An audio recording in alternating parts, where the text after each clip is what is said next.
From the JAMA Network, this is JAMA Neurology Author Interviews.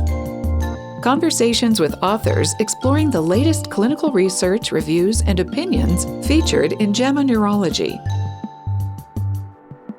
Hello to our listeners from around the world. I'm Dr. Cynthia Armand, Associate Professor of Neurology at the Albert Einstein College of Medicine, Montefiore Medical Center, and JAMA Neurology Web Editor. Welcome to today's podcast. Today, I have with me Dr. Hannes Vietzen. He is a principal investigator at the Center of Virology at the Medical University of Vienna.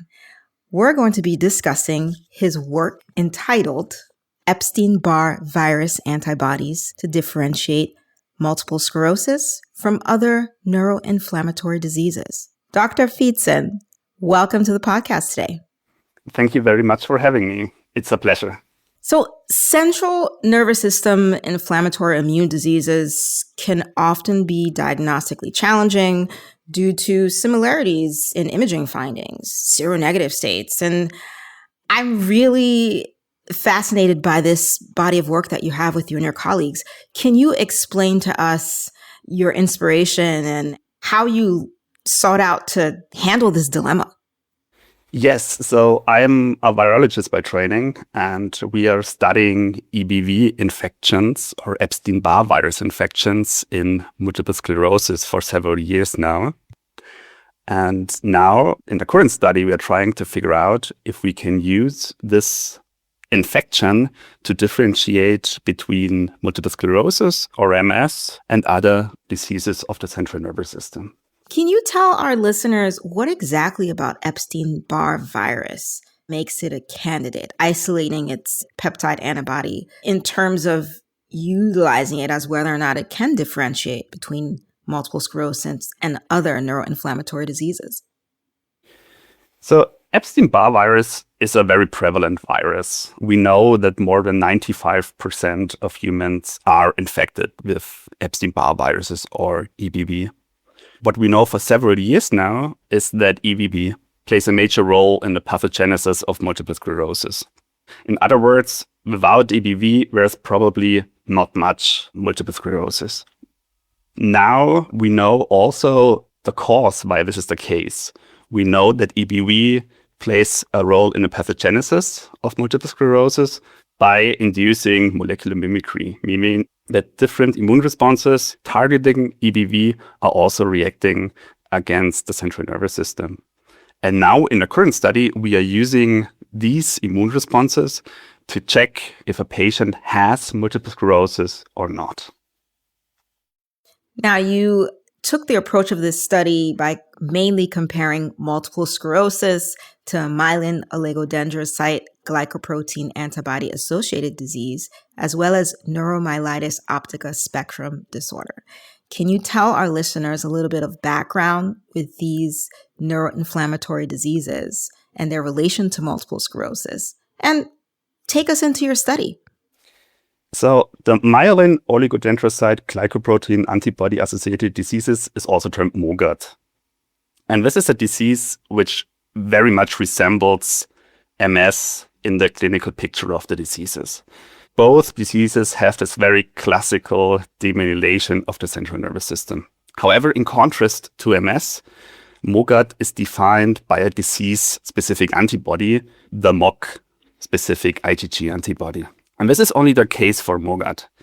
The big problem here is that the assays we use to detect these antibodies do not always produce very clear results. So we have from time to time patients with a very low MOG antibody, and we do not really know, are these MOGAD patients or are these MS patients? And we have the same for the neuromyelitis optica spectrum disorder, or NMOSD, with another antibody, with the aquaporin 4 specific antibodies. And here we have the same problem in principle, that not in all patients with NMOSD, these antibodies are really detectable. So multiple sclerosis or MS, MOGAD, and NMOSD are acute inflammatory disorders that mainly affect the optic nerves and spinal cord. Precisely. And whenever we as neurologists or providers in the hospital encounter these spectrum disorders, listeners might be saying, okay, well, if you see this person acutely, you might use the same therapies to treat them, right? Acutely, right? When someone is in an active disease state. But the issue here is the prophylaxis. We want to make sure the diagnosis is accurate because these ailments are treated differently. And if we look at multiple sclerosis, so many treatments have come out in the past couple of years that are specific to that disease state. So this is incredible because this is going to absolutely help in our diagnosis and differentiation. Take us through your study. So what we have done is we have selected first patients with a very clear diagnosis. So we were selecting patients with multiple sclerosis, we were selecting patients with MOGAD and individuals with NMOSD diagnosis. And then we were measuring these Epstein-Barr virus-derived antibodies. What is very important for our study is that we were really focusing on a very specific type of antibodies, which is directed against the Epstein-Barr virus-directed epitope, which is known to have multiple of these cross-reactivities. And then we were simply looking at the antibody levels and prevalences, and we're checking out if these antibodies alone allow us to predict the diagnosis. And in the second step, going a little bit further, and we were looking for patients with a not so clear diagnosis. For example, NMOSD patients in which the aquarin purine 4 antibodies were lacking, or in MOGAD patients in where the MOG antibodies were very, very low. And then we were checking if the diagnosis was correct. And in fact, in most patients, it was correct, but we could differentiate based on our antibody levels and prevalences. What did the patient demographic data look like for the cohorts? So for the MS cohort, this was a very typical study, especially in our confirmation cohort. So we typically see more female than male patients in our study cohort. And the patients were also in their 30s at the time point of diagnostics. Also for our NMOSD patients, it was a quite typical study cohort with way more female than male patients. And for the MOGAD patients, the gender balance was more equal, which is also reported in the literature. So from a patient's demographic point of view, which was a very representative study, which we can also find in the day-to-day clinical work. Absolutely. So we have patients with MS, MOGAD, and NMOSD, and we're following them over 2 years. This is data over 2 years, and testing the Epstein-Barr virus we call EBNA1 peptide immune globulin G. And we're looking at that. That's a mouthful, right? We're looking at those titers and follow them over 2 years and remeasuring to see what happens to those levels, essentially. Yes. So we were looking at these EBNA1 specific antibody titers. And the big problem here is that these are dynamic biomarkers, which means that these antibody levels tend to go up and down to a certain extent. And this is also the case why we need multiple time points. Tell us about your results. So in our study, we had from each individual with MS or each individual with MOGAD or each individual with NMOSD, we had plasma samples at 4 different time points. And then we measured our EBV-specific antibody titers at all 4 time points, and we're analyzing the level of these antibodies in all measured time points. And what we were observing in our study was that only patients with multiple sclerosis had high levels of these antibodies at all analyzed time points. And this was not the case for all the patients with the other 2 neuroinflammatory diseases.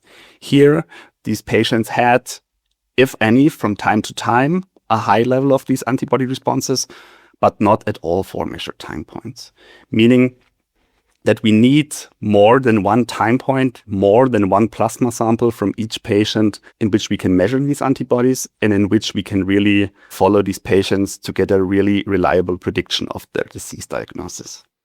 I see. So the patients in the multiple sclerosis cohort, they had high levels of those titers persistently throughout all the time points, whereas the MOGAD and the NMOSD cohorts, they decreased over time.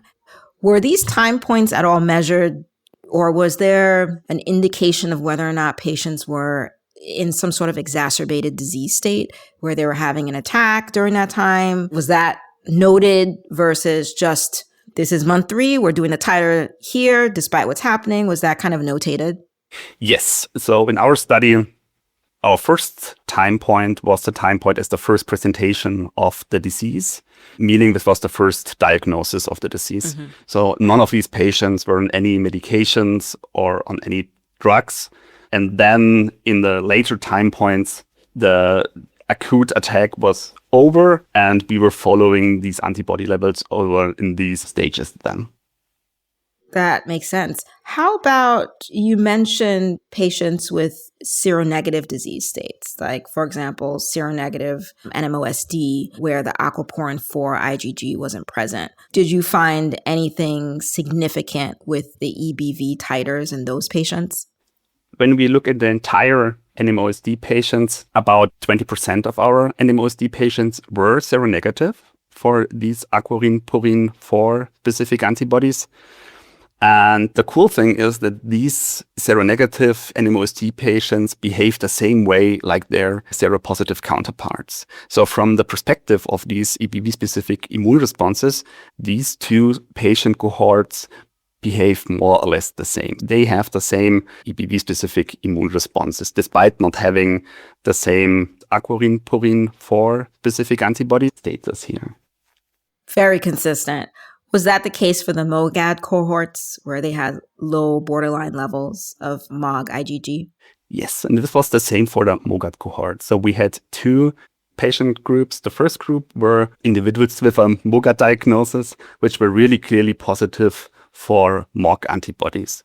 And the second cohort was individuals with a MOGAD diagnosis with a borderline clear MOG antibody titer, and both patient groups behaved the same. So both had the same low-level Epstein-Barr virus-derived antibody responses over time. Now, you're a virologist. What can you tell us, providers, about this, and how can we utilize this? Obviously, this is research and there may be more steps. Obviously, there are more steps, but what can we take away from this information, and what can we start doing at the bedside when we have patients like this? And is there something to hang our hat on making these diagnoses and deciding upon therapies? So if you are not sure if your patient maybe have an MS diagnosis or not, from my perspective, from a virologist perspective, it's worth looking at Epstein-Barr virus-derived antibody responses, because EBV seronegative MS cases are super rare if they exist at all. And it can give you a really clear hint if these patients may have an MS diagnosis or not. So this is a super cool story.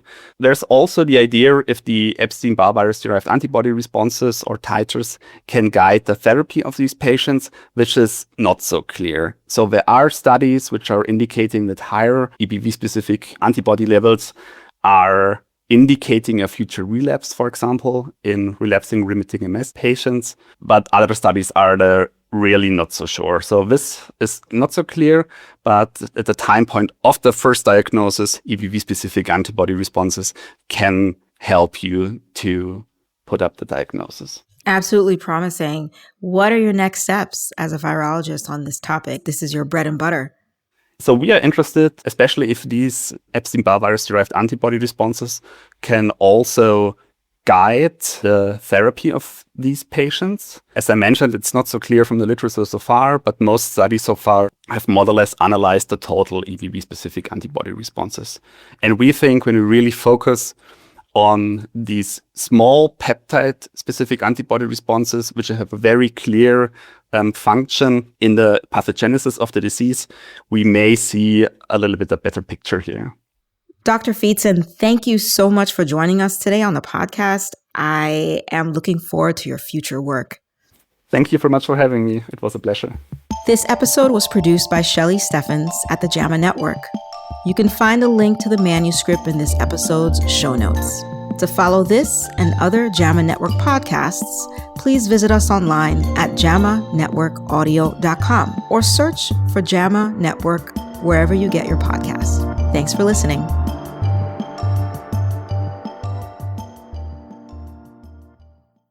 This content is protected by copyright by the American Medical Association with all rights reserved, including those for text and data mining, AI training, and similar technologies.